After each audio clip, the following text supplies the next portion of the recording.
नाम तो हमने बहुत सुना था प्रतापगढ़ फॉर्म्स का, और इच्छा हुई आज देखने की, तो पहली बार मैं आया हूँ। हालांकि यहाँ आने के बाद तो लगा कि मुझे ज़्यादा समय निकाल करके आना चाहिए था, क्योंकि बहुत से प्रकार के जो अलग अलग जो वैरायटीज़ यहाँ के फार्म हाउस की मैंने देखी हैं। सबसे पहले तो मैं इस बात की प्रशंसा करता हूँ, दाद देता हूँ कि श्री प्रताप सिंह फोगाट जी ने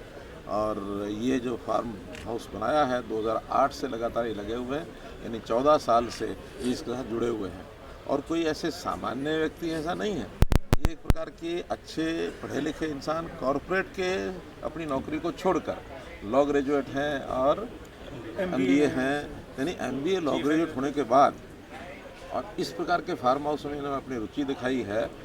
तो इस प्रकार से एक व्यक्ति कहाँ तक किस चीज़ लेवल तक चीज़ों को पहुँचा सकता है, देखने में भले सामान्य लगती होंगी, लेकिन पूरे अपने ग्रामीण क्षेत्र की एक झलक इन्होंने दी है। और यहाँ जो मुझे पता लगा है कि इस सारे का आनंद लेने के लिए, चाहे वो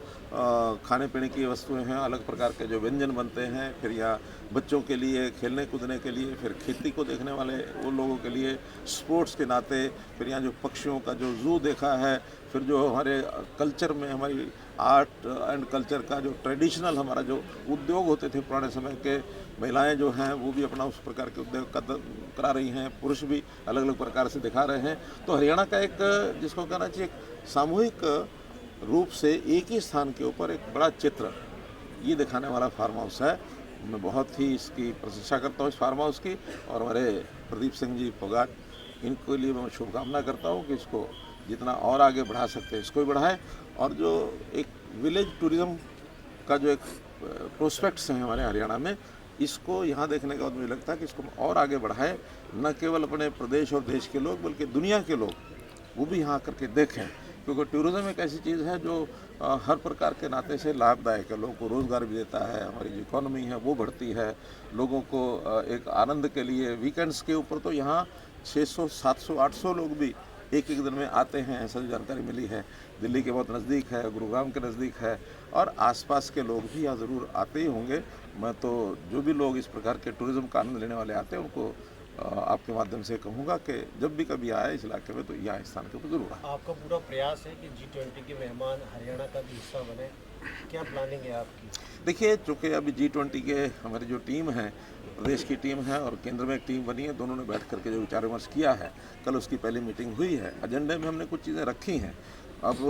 जब तक वो उसको क्लियरेंस नहीं मिलती है तब तक तो हम कुछ नहीं कह सकते, लेकिन हमने प्रतापगढ़ का ये फार्म हाउस भी उनके एजेंडे में रखा है कि हम क्यों नहीं एक दिन या थोड़ा समय, जितना भी समय मिले, यहाँ आकर के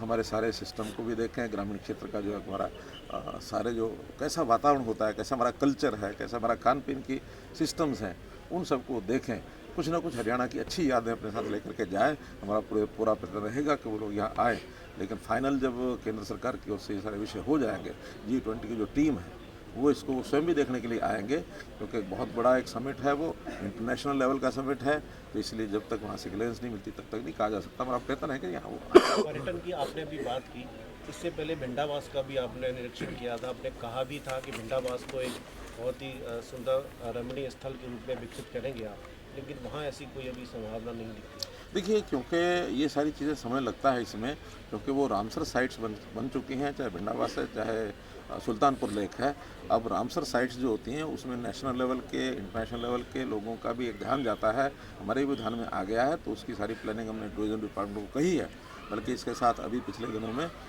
मैं जो दमदमा लेक वहाँ भी गया हूँ, तो दमदमा लेक को भी उसी प्रकार का, क्योंकि ये सब स्थान NCR एरिया में पड़ते हैं, दिल्ली के बहुत नज़दीक हैं, तो कैपिटल के नज़दीक होने के कारण से इनका सबकी संभावनाएं बहुत अच्छी हैं, बहुत बड़ी हैं। इसके ऊपर सबके ऊपर हम काम करेंगे। सीएम साहब, हरियाणा के लोगों को स्वागत करने का मौका मिलेगा, तो उसके बारे में आप क्या कहना चाहते हैं कि वो कितना आनंद का पल रहेगा हमारे लिए? G20 के जो प्रतिनिधिमंडल आएगा उनको जो हमें स्वागत करने का मौका मिलेगा, उस पल के लिए दो कार्यक्रम हमें मिले हैं, एक तो मार्च के 1, 2, 3, 4 तारीख और एक फिर आगे अगस्त में होगा। तो इन दोनों कार्यक्रमों के लिए हम, क्योंकि हमारे मेहमान हैं, उनके स्वागत के लिए, आवभगत के लिए हम पलके बिछाए हुए हैं, और हर संभव प्रयत्न ऐसा रहेगा कि यहाँ से वो एक यादगार लेकर के जाएँ। हमारे लिए भी बहुत एक अच्छा ये अवसर होगा कि अपने आप को हम उनके सामने प्रोजेक्ट कर सकें, हमारी जो प्रदेश की नीतियाँ, पॉलिसीज, अचीवमेंट्स जहाँ जहाँ वो ठहरेंगे उस सारे बारे में उनको अवगत कराएंगे, और निश्चित रूप से हमारा नेशनल और इंटरनेशनल लेवल के ऊपर हरियाणा का नाम आगे बढ़े, ये हम चाहेंगे। और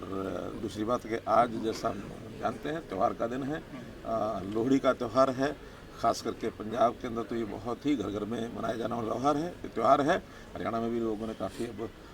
एक प्रकार से इसको अडॉप्ट कर लिया है, शुरू कर लिया है, तो यहाँ भी मनाया जाता है। उसके लिए बहुत बहुत शुभकामनाएं।